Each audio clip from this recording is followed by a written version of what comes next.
The first thing I want to focus on in this section are identifying your Photoshop goals before you get started.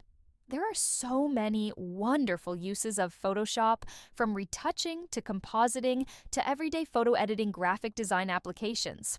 It's a great idea to know what you want out of the program before you go ahead and start. Now, of course, you can just get on Photoshop and play around, and I've done that many times. But throughout this tutorial, we show you how to identify changes that you might want to make to your images, and then give you the strategies to make those changes. It's a lot easier to say, okay, I've got my image up here, but these little things bother me and I want to fix them. Then, you can go about achieving those goals. Welcome back. Before we started in Photoshop, we should get to know a little bit of its background information. Photoshop will work on both a Mac and a PC. In this tutorial, I'm going to be using Photoshop CC 2025. More specifically, version 26.0.2. How can you check your version? Just go to Help tab. Click System Info. Then you can find all the info regarding your Photoshop. Now, if you're using an older version of Photoshop, it's okay. The majority of the tools and techniques I show you here will be the same, and I would say about 98.5% of Photoshop has remained virtually the same. Whether you're using a future version or a past version, the majority of everything I cover should be the exact same. When it comes to running Photoshop on your computer, the biggest thing that I've found makes a difference is RAM. My PC has 64 gigabytes RAM, but I also have other softwares installed. I'm also like doing screen recording and some other things at the same time, plus we'll work with 3D Object in the near future, so I tend to just use the maximum amount of RAM that I can possibly get.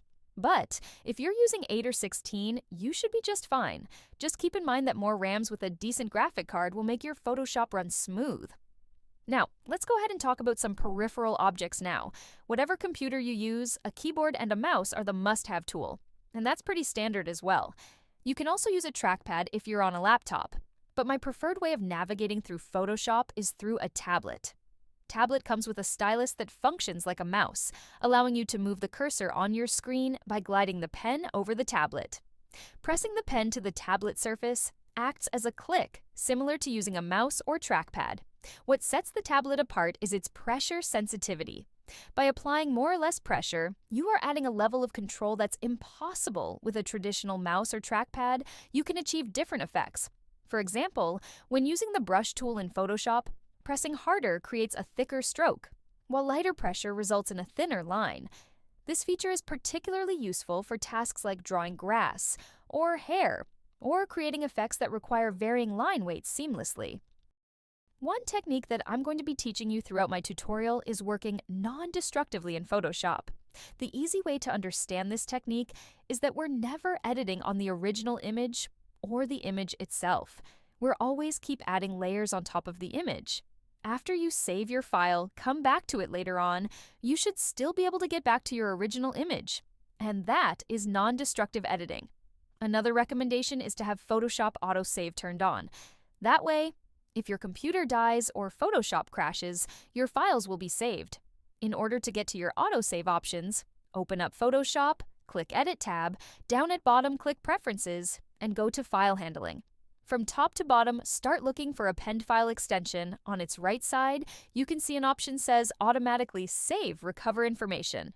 Here, I've got it set to every 15 minutes. So basically, every 15 minutes, it's going to save a version of your file in the background. And if anything happens to Photoshop, let's say it quits unexpectedly, you can always open up Photoshop and you'll have that last version in there. Now, if you want, you can always set this to save a little bit more often or a little bit less often.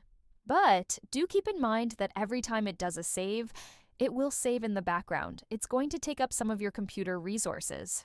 So if you're already working towards the max of your computer resources, you might want to have this saved less often so that it's not going to slow down your computer every time it's saving in the background. And you can always hit Control or Command S to save at any time.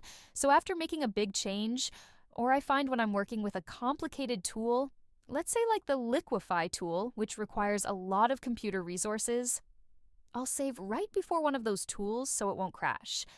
And for the last few years, I do have to say Photoshop has crashed maybe a couple of times. So it is a pretty stable program on a stable platform.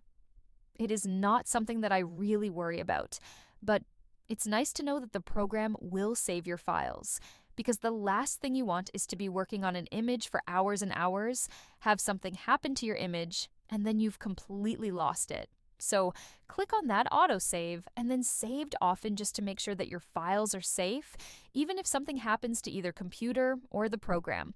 And my last little tip for helping Photoshop run more efficiently is to close out other programs on your computer. Now, a web browser like Google Chrome or Firefox should be totally fine. One thing I do recommend is closing out Lightroom or any other programs that really take a lot of computer resources when you are using Photoshop. Before working in Photoshop, you will notice a huge performance increase in. All right, this is all about this section. Thanks so much. We'll see you in the next section where we introduce pixels and resolution.